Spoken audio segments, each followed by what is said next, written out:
Good afternoon, everyone. My name is Tim Hagan. I work for Surface Water Management over at Pierce County Public Planning and Public Works. I'm here today with two of my colleagues who have helped me on this project, Patrick Shin, our GIS specialist, and Austin Jennings, a senior planner and GIS specialist, all again working with Surface Water Management. Next slide, please. I'd like to provide a simple presentation overview today, again, for our discussion regarding Pierce County's urban stormwater catchment delineation process and our mapping of receiving waters and MS4 conveyances. I wanted to give a little bit of background utility and applications, how we tried to align regulatory definitions from the EPA and ecology, how Austin and Patrick have helped us improve our GIS accuracy, the methods that we have developed iteratively and the processes for double checking our work, how we've refined our assumptions for receiving water distinctions and clarifying regulatory endpoints, and how we try to bring it all together. And so hopefully we'll be able to share that story with you effectively today. Next slide, please. So really quickly, the origins for this process started with the Lake Tahoe TMDL, with the county's pollutant reduction action plans. Lori, if you can, please put the crib notes in the notes section. Crib notes provide you some additional information that would be very helpful as we move through this presentation today. It provides you some of the anchoring to the regulatory definitions we had to wrestle with as we try to, again, align our processes. Also, this process helps us to, again, clarify some apparent ambiguities as we attempt to align and apply those regular definitions and create a more accurate and useful GIS layer. And it's also, this presentation helps us confirm and share our standard operating procedure and methods, such as our desktop analysis, our field confirmation process, the GIS correction process, and the ArcHydro methods. We're looking again to provoke procedural points of agreement or comments from the audience regarding confusion or disagreement. So what we're trying to share with you is that this is a provisional presentation. This project is an ongoing evolution and it's a work in progress. And so again, when we say refining receiving water distinctions, what does that mean? Well, what is it? Where is it? Why is it? And was it assigned the designation we reasoned was the most accurate and meaningful? And we're also trying to clarify some regulatory endpoints, like accurately mapping a TMDL's relevant points of compliance, meaning point source outfalls, discharge points, or infiltration BMPs, LID, small isolated MS4 circuits terminating areas of natural infiltration, underground injection controls, and interjurisdictional connections. As you know, current delineations focus almost exclusively on superficial data like topography and digital elevation models, digital surface models, LIDAR. And also we inherit a lot of surface water features from the USGS and RCS regarding stream locations and rivers and indications of their status of being ephemeral, intermittent, or perennial. These are great for large-scale planning efforts or in unaltered natural systems, but they're not so great for low-relief urbanized areas that have been physically altered and are served by an engineered drainage infrastructure, i.e. our MS4. Next slide, please. So the background here gives you a little bit of a conceptual idea of what the urban stormwater catchment delineations may look like. Basically, our working definition for this is that the subwatershed's natural topography has experienced significant grading and filling and/or excavation, whereby stormwater runoff drains, meaning collect, concentrate, or disperses, in observably different patterns than the natural topography would have resulted in if it wasn't altered as a result of urban build-out and human development. So urban runoff drainage has been significantly modified by the routing of stormwater from impervious surfaces to man-made conveyances, sometimes resulting in interbasin transfers. Again, so what we're trying to allude to here is that the MS4 plumbing progresses over time and it can start to override the topography. And there are examples of that in our discussion today. And the GIS process that we need to update our attributes cannot always keep up with the ongoing development, and it can cloud the accurate identification of important things like the receiving waters. Next slide, please. So what are the goals and benefits of this effort? Well, waste load allocation compliance accounting. Again, an urban stormwater catchment creates a spatially accurate pollutant reduction crediting platform for documenting TMDL implementation. Again, so you can identify those compartments that are most adjacent to receiving waters, have the highest traffic volumes, the most intense land uses, the highest amounts of impervious cover, and identify them as priorities and be able to map them to the place where they discharge their potential pollutants to the receiving water or to groundwater in that case. And so that's a very helpful use here. It helps us prioritize, just like I shared, by identifying those compartments that have the greatest potential for delivering the greatest loads of pollutants to a receiving water. We can prioritize, distinguish, and identify those compartments for capital improvements. It helps us with our analysis for the contributing factors and causalities, i.e. integrating impervious areas, runoff hydrography, pollutant loading, all these assumptions that we need to develop and collect data for, and then analyze through modeling. And we can improve the precision of our hydrologic and water quality modeling, just like I introduced. Again, by knowing where the fate and transport of pollutant loading is, and knowing how rainfall ultimately moves across our developed landscape. Next, please. And so here are some additional benefits. It creates a coherent map of MS4 conveyance infrastructure, including receiving waters, point source outfalls, discharge points, and all other important points of water quality standards compliance, including UICs, which are a hot topic for MPDS these days. So we folded all that in, and I'll have a slide coming up here next that will help you understand that universe. But this provides a consistent framework for systematic improvements to our GIS system. It exceeds the MPDS phase 1 permit mapping requirements, and so it goes beyond that horizon and definitely identifies work that may be required in the future, but we're going to wrap it all into this project now. Provides for improved IDDE, or illicit discharge and detection elimination, so field screening, pollution trading, spill response.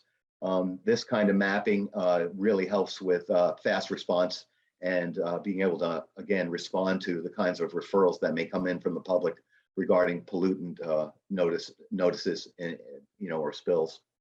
It allows for us to communicate effectively with a variety of different audiences about how the water really does move around in the built environment and the kind of challenges that it creates for pollutant removal and pollutant control. It supports our education by enhancing the public awareness of how water moves in the built environment. Again, a lot of people are not always aware of the nuances and how water gets moved by the way that, again, we develop our landscapes. And it helps for improved asset management, right? It helps us figure out where are the best places for sweeping, where there are non-point outfalls, where there's additional capacity issues. All of these are added benefits that come from this project. Next slide, please. So I love this slide. This slide is what I kind of call the grand unified theory in some respects. And so I'll just try to walk you through it. As you can see here, what will be introduced later, both Patrick and Austin will touch on this, is a concept of network tracing. Again, and the idea is that you've been able to establish a coherent connection and correction to your infrastructure as it's represented in GIS. So all your line and point features are contiguous and coherent, and you have a orderly and coherent network from the point of origin to the point of where that conveyance system discharges to a receiving water or its outfall. And your ability to trace that through GIS is an important operation that we rely on for kind of proofing the work that we've done. With that, we have to establish a flag and what we call network endpoints. And so the flag in almost every case, when it's an outfall, is a network endpoint or a regulatory endpoint.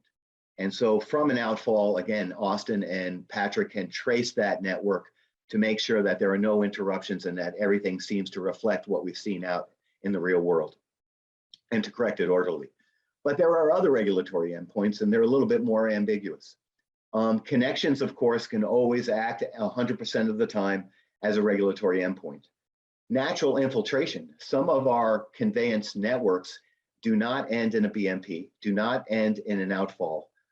They do not end in a discharge point, or a UIC. They actually just end, and they obviously serve a very limited area, and the soils actually are so receptive or have the capacity for hydraulic conductivity that the rainfall never exceeds the capacity of that network, and the rainfall that is routed to them simply drains in naturally. So we call that natural infiltration.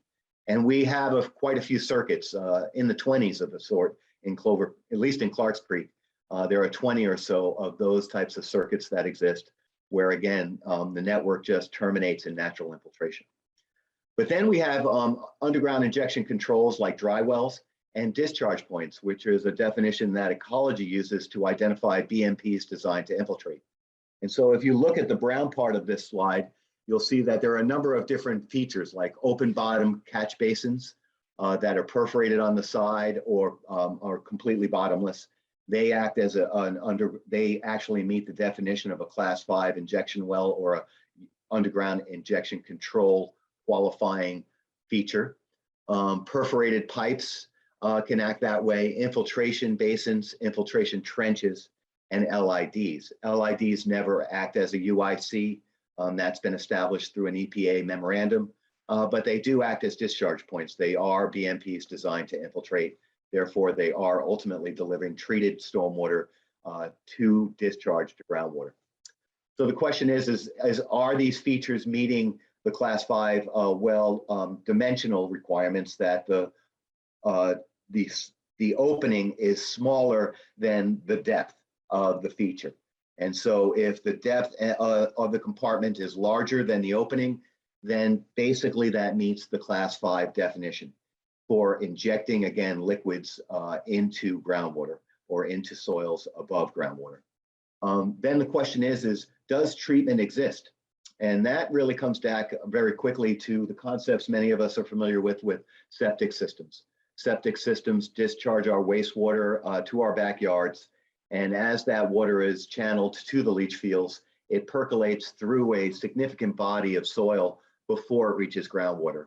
And that body of soil is been determined by the sanitarian and the septic system designer to be more than suitable to provide treatment. Well, that same basic concept applies here. There has to be a suitable thickness of soil of the right type above groundwater and below the BMP to provide treatment. And so in this case, we need to be able to determine that, and we're relying on NRCS data and the regional groundwater model from the USGS to help us do that analysis. And so we're kind of backing into that. So to close out this slide, you'll see that the UICs only part of the time, or the discharge points are only part of the time, a place where Austin and Patrick will plant their flag and do network tracing to proof the conveyance system that terminates there. Many times UICs and discharge points are peppered throughout the network and are not the final place or the final terminus of that network. Sometimes they are, but many times they're not. And so in that case, you can see what we're representing, that UICs and discharge points sometimes are terminal endpoints, network endpoints, and many times they're not.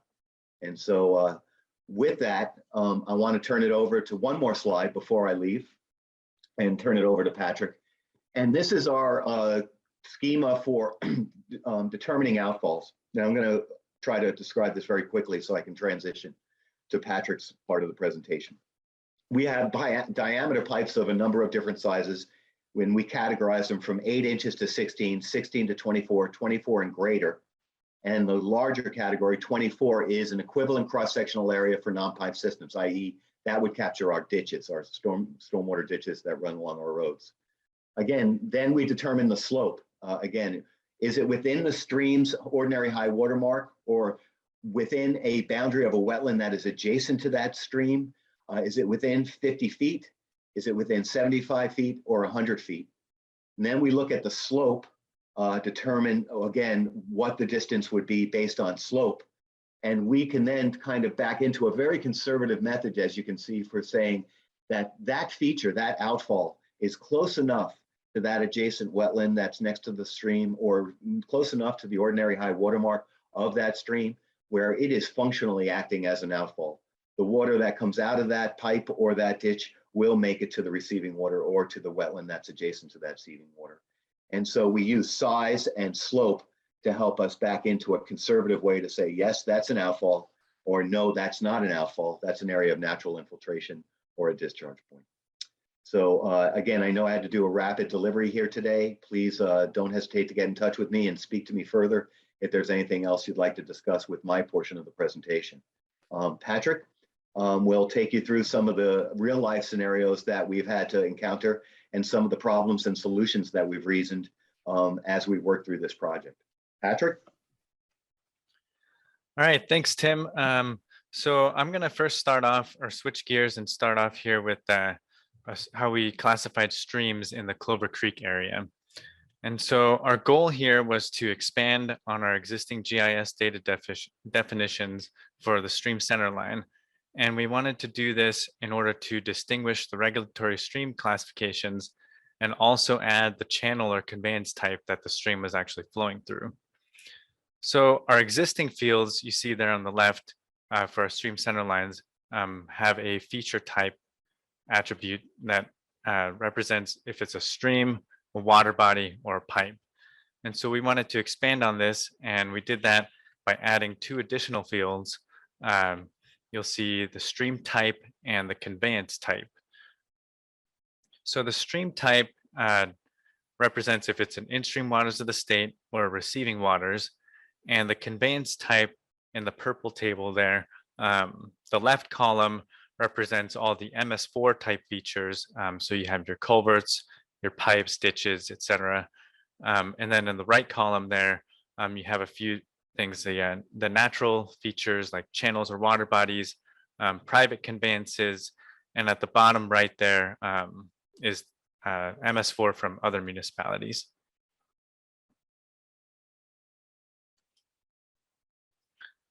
And so now I'll just walk through some real life examples of how we applied our stream classifications.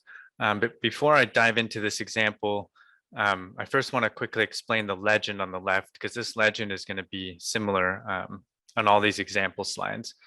And so the conveyance type is represented by the color. And so the blue lines indicate if it's a channel or water body, and the orange colored lines indicate private features, and the purple or pink lines are MS4 features. And the line type, whether it's dashed or solid, represents if it's an in-stream waters of the state or receiving waters. The dashed ones are in-stream waters of the state, and solid lines are receiving waters. So for all these maps, these are all oriented north up. So starting in the northeast here, we begin in an in-stream waters of the state or the headwaters for this little tributary. We head west, and then we encounter our first outfalls here from these roadside ditches. And this is what changes our stream classification from in-stream waters of the state to receiving waters. And then we travel west again. We go through a small water body or pond, and we go through a private culvert here in the driveway. And then we end up in our MS4, which in this case is a roadside ditch. And before we leave this slide, I wanted to quickly mention this other tributary here of this dashed line. And so this is a in-stream waters of the state that's starting off in what we call a modified open channel versus the in-stream waters of the state in the top right, which starts off in a natural channel. And so the difference in these is the natural channel we determined to have more of a natural plan form, and the modified open channel is more linear and more modified looking.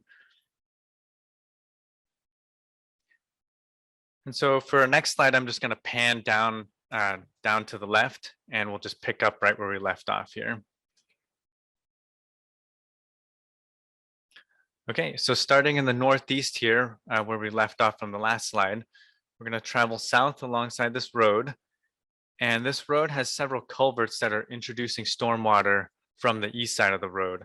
And so these introductions of water all have outfalls associated with them. And so those are the red dots that you see there.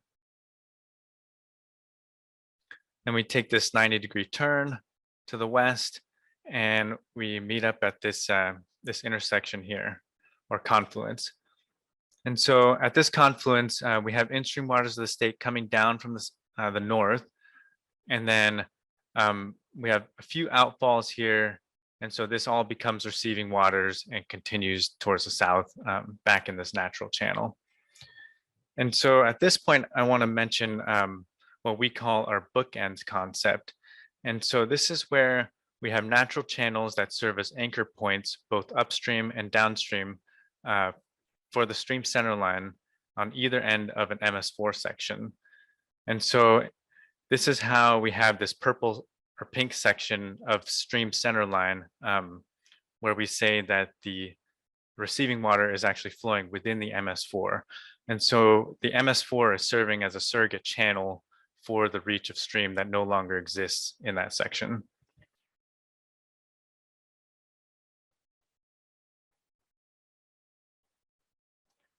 Okay. And the next slide here, the next example, I'm just going to pan straight south on this map.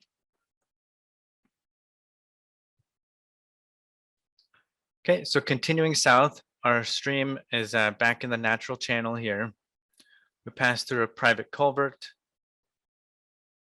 and we meet at this confluence and continue towards the west, underneath this railroad, and then underneath this road. And you have another outfall right here, which is from a small ditch and pipe that are next to this road. And then you continue off the map in this modified open channel.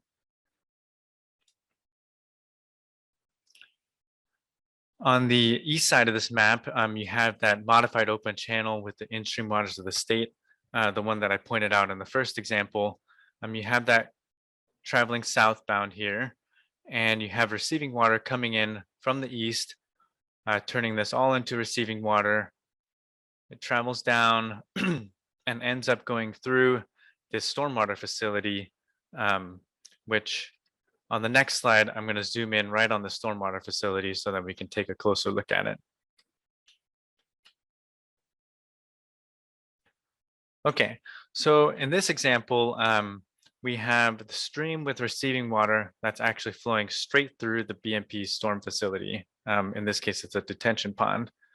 And so we have two outfalls from these pipes that are discharging into the pond.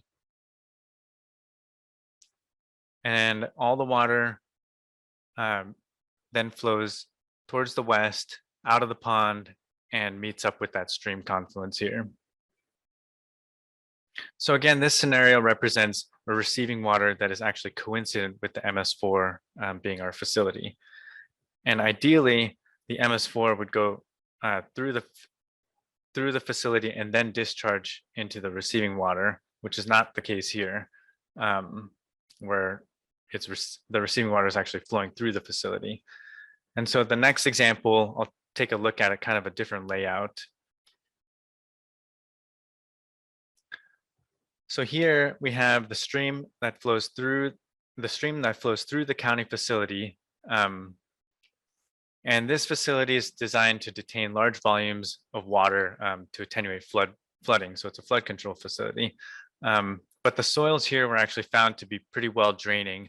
And so it was retrofitted to create an infiltration pond that's actually separate from the stream center line. And so the surrounding development discharges runoff into this infiltration pond. And water that doesn't infiltrate can then overflow into the stream, the receiving waters here. And then in this case, it flows north out of the facility and eventually back into a natural channel. But here you'll notice that we only have one outfall, which is where the pond discharges to the receiving water, rather than three different outfalls where the pipes discharge into the pond.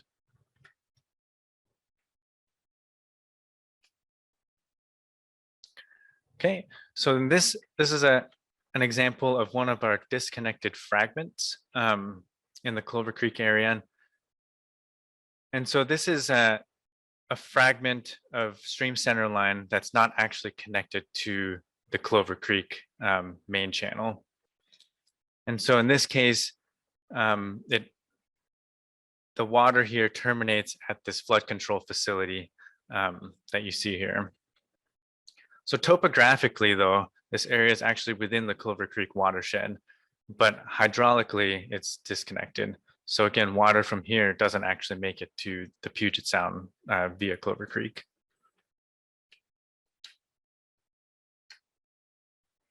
So the next slide, I'm going to zoom in right here, and we'll take a closer look at some of our the drainage features that we have. So here we have a few different tributaries that are all coming in and meet up at this intersection, but the westernmost tributary is flowing, in this case, it's a pipe that's right next to or right alongside this road. But there is an upper bookend to this channel where it began within a natural channel. And so we're calling this a receiving water within the MS4 in the pipe. And then we meet up at this tributary / intersection and then continue west and end up at this stormwater facility. So now I'm just going to overlay the drainage features.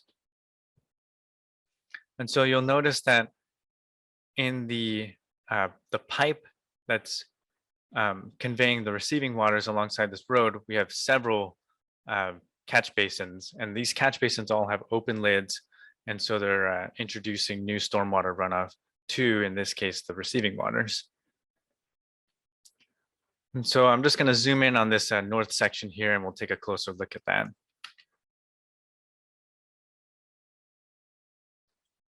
So again, the receiving water is flowing in this pipe next to this road.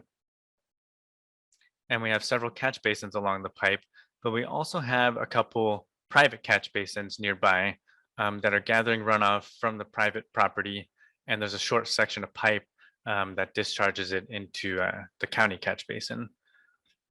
And so in this scenario, we identified multiple outfalls at one location, one being the private outfall going horizontally into this catch basin with the receiving water, but then also what we called a vertical catch basin outfall, which is gathering stormwater from the surface of the road and directing it into this catch basin that has the receiving waters within it. And so this is a cross section of that situation or scenario that I just described. And so this yellow horizontal pipe has the private stormwater. And so that's an outfall into the receiving water within the catch basin. But then we also have the vertical road surface runoff at the vertical outfall that's introducing additional water here.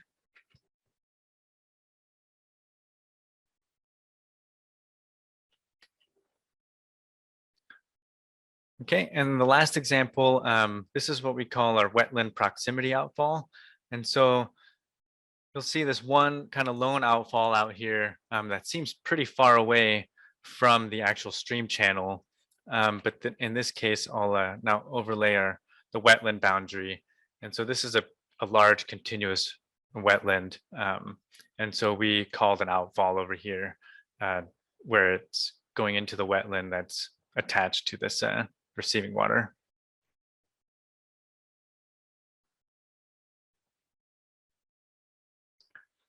All right, and so this map is sort of the current state of our MS4 and receiving waters mapping within the Clover Creek area.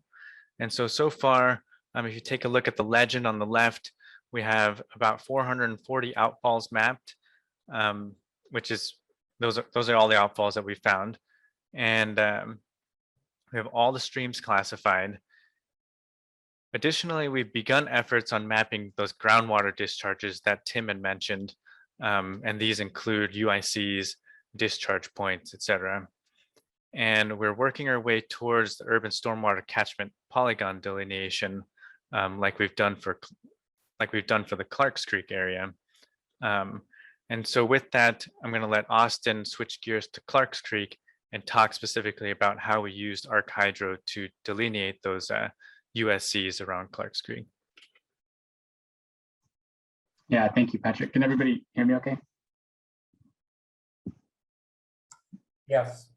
So the next stage in the process for Clover Creek will be based a lot on the work that we've done already in Clarks Creek for the TMDL. As Tim mentioned in the beginning of the presentation, we were really looking for kind of a platform for the pollution reduction crediting. And one of the ways to achieve that was to look at kind of collected circuits of our drainage network so that we could come up with kind of discrete land areas that were contributing those pollutant loads. And one of the early attempts at this was to do this manually, was to kind of take a look at our asset management data, our stormwater infrastructure, and try to kind of link those together using selection tools and grabbing them manually, and then applying buffers to those so that those buffer shapes would then act as kind of a proxy for that circuit. And one of the things we picked up really quickly was that was super time intensive. In some cases, it was pretty subjective and it was difficult to maintain, so that if any of that data changed at any point, essentially that process had to be kind of redone for that section. And the results that you got were kind of dependent on the technician doing the analysis. And, so for those reasons, and also, because our asset management data was collected specifically as asset management and not necessarily as a network structure database, we weren't successful in that. And one of the key takeaways from that was that the data just weren't really structured the way that we needed them to be. Patrick, if I could get the next slide. Fortunately, at that time, there was some cutting edge analysis being done on a couple of different fronts. One of the ones that was really attractive to us was based on new tools from ArcHydro, which is an extension of a very popular GIS platform, ArcGIS. This was happening, I think I came on in 2018, 2019. So right about the same time, had just happened to come across similar work that was being done at the City of Olympia. Had an opportunity to look into that with one of the local GIS conferences. And there was recently published revised guidance. And so we have the links to that material here in the presentation. If anybody's interested in those, I can provide those. Next step, please, next slide. And so at that time, we kind of shifted our focus. As Patrick and Tim have already talked about, a lot of that was coming up with the right qualitative metadata for our infrastructure, for our streams, for our outfalls, making sure that we had the right kind of regulatory understanding and we were able to describe those things in an accurate way. But one of the other challenges was that our data just wasn't that accurate. And so we needed to do kind of a full overhaul of all of our data within the Clarks Creek catchment area, just to kind of make sure that the data were prepared for what we were getting ready to do. I've got a next slide, please. A picture of kind of better describes what we're talking about there. But in essence, there's three elements to accurately representing the stormwater features. There's the content, making sure that we have the right features in the right place. There's the connectivity, kind of making sure that those lines are snapped to a single point in space and that there's not these little micro gaps. We did run into that a lot, as a lot of our GIS data were collected in the field by folks using GPS-based tools like Trimble's and those types of things, or they were manually drawn in. And so we came across kind of a lot of places where these pipes just didn't quite snap together and had to do a lot of analysis to get those things squared away. But also, it became apparent that the directionality, the way that those lines were drawn, was going to be important as well, because that becomes then a proxy for flow direction or slope. And so, where you start your line versus where you end your line in this case makes a difference, because you need to kind of end on the downhill side. And so we had to reverse a lot of lines and do a lot of network tracing to kind of find out where those types of directionality failures were. Next slide, please. There were also just all sorts of unanticipated questions that we had to meet regularly to discuss, like what to do when pipes crossed at different elevations underground. How do we treat those within the model? Is that going to mess up the USC analysis that we're doing later? We had to kind of sort out how to do when pipes were on top of each other running parallel, which, fortunately with the QA/QC pre-processing that was in that guidance I referenced actually helps you kind of sort these details out before you run the analysis. But there were also issues with pipes coming together in one point and getting these coincident line nodes that were going to present challenges if we didn't properly input the data. And then also having coincident inlets. And this didn't happen. This was more of a data quality issue where points were put on top of points and you can't see them because the symbology is the same and they're coincident. But those things did have the potential to mess with the model.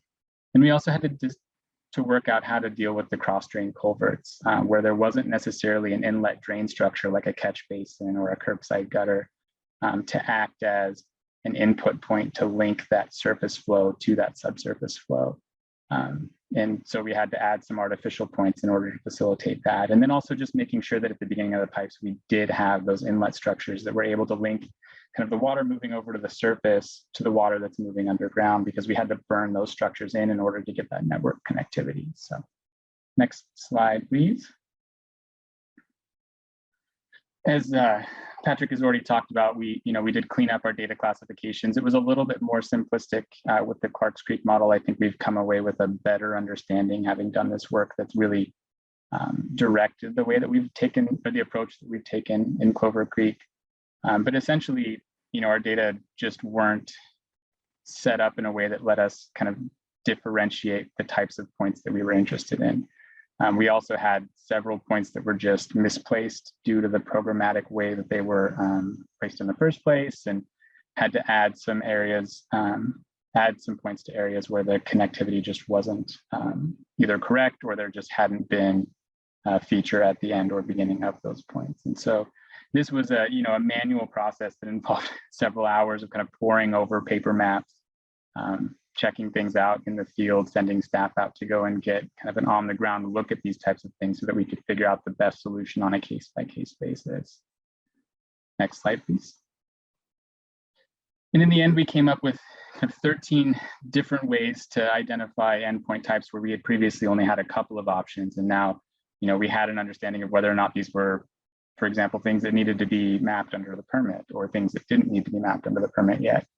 Whether or not they were discharges to natural infiltration or to engineered BMPs, connections to private structures, connections to other municipality structures, and those types of things have been really helpful in our understanding just how stormwater moves through our system, and also where our points of compliance are. And I think Tim and Patrick have already covered that in a pretty good amount of detail. So I'll just jump to the next slide, please. And so in moving to the guidance for the stormwater processing tool, you've got kind of this ArcGIS toolbox where you just enter in these fields based on the data you have. And of course, when you're working through the examples that they give you, it's this wonderful ideal where all of these pieces just happen to fit in nicely to this tool, because they were essentially developed to prove that the tool works and to help folks understand that. But the reality is that we have all of these disparate data sets that were all developed for different purposes that didn't necessarily have this in mind. And so we had to do a lot of reshaping. We had to do a lot of kind of cramming to get these things to fit. And it really was a huge effort in trial and error. So one of the big drawbacks with the ArcGIS ArcHydro toolbox is that it doesn't do error handling really well. We would kind of plug in the data sets, cross our fingers, and hope that it would kind of come out the other side. And there were literally, dozens, if not hundreds of times where we just got this crash notice that said, hey, something went wrong. We can't tell you what it is, but you broke it. And so it was kind of a painstaking process of making sure that we were really rigorous about the way that we went through our QA/QC. And it really drove home, just how valuable it was for us to have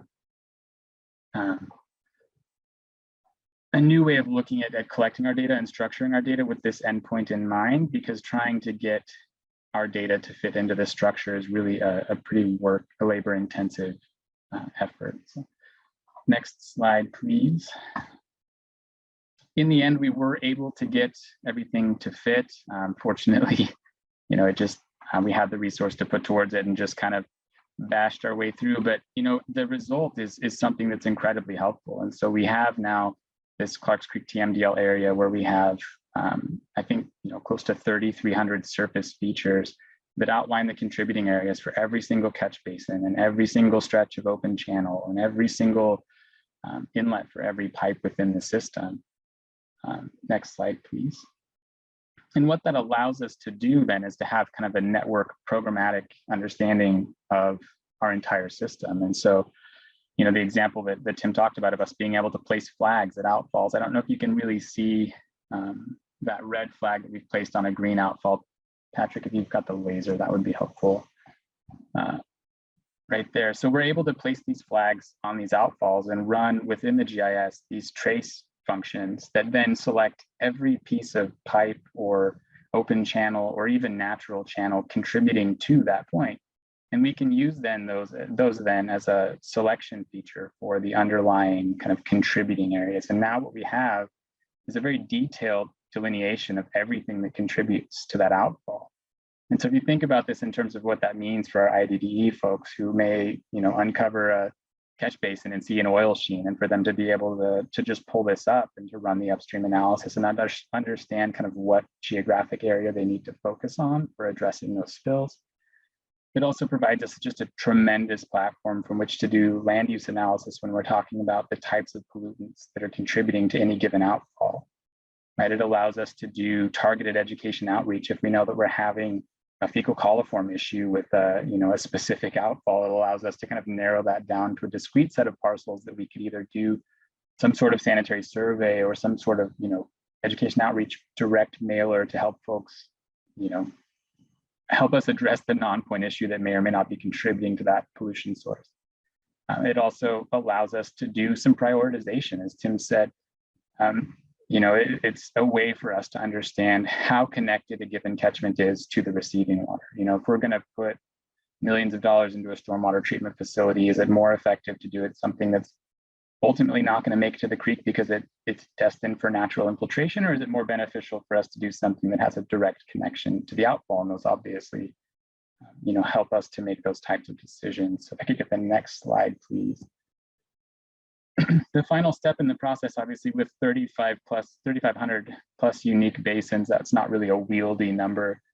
We went through a process of kind of using that network tracing tool, using some visual combination and some idea that we had of roughly 60 to 120 acres being a manageable size. We went through and grouped these things together. And one of the really, I think, stark things to come out of that was that in doing that, we realized that not everything within the basin was necessarily connected to the receiving water. We had these 33 islands with basically either a termination in natural infiltration or an infiltration facility that is designed for it's designed to overflow at a certain point, but it's not under those conditions normally. We also have, as Tim talked about, just these roadside ditches that don't terminate in any sort of treatment infrastructure, but because of their capacity and because of the infiltrative capacity of the soils underneath them, they never actually connect anything because they just infiltrate on their own. And so it gives us this really, really detailed understanding of what the contributing areas are for each of the tributaries within the Clarks Creek Basin, but also which areas we don't need to be as concerned about because of the lack of connectivity. And so this was kind of the final product. This was also used as an input for some of the renewed modeling that we're doing as we're taking a new look at pollutant loading. This was able to link up with, I believe, our HSPF, to help us refine the way that we're modeling water moving through the system. And now having such a detailed understanding at almost the individual catch basin level, understandably, we're anticipating some pretty huge impacts to the accuracy of that model. So that is all I have. Are there any questions at all? By all means, don't hesitate to reach out to any of us regarding what element of the discussion today you had a question associated with. So we're all available and at your disposal if you wanted to take a little bit of a deeper dive or discuss something a little bit more that you saw today. And like I did introduce, and I think everybody kind of reminded us of it through their presentation, was that this is a work in progress and we continue to learn a lot as we do it. We encounter problems and we figure reasoned solutions. Ultimately, we then try to vet those solutions with the broader public and our colleagues and our regulators at the state and the EPA. And so over time, we'll get the kind of responses we're looking for, and we'll just continue to hone it in so that it represents, again, a pretty solid concept and method moving forward. And that ultimately will be available to jurisdictions to use as a template, so that they can do this on their own in a way that's cost efficient and appropriate for the scale that they're working at.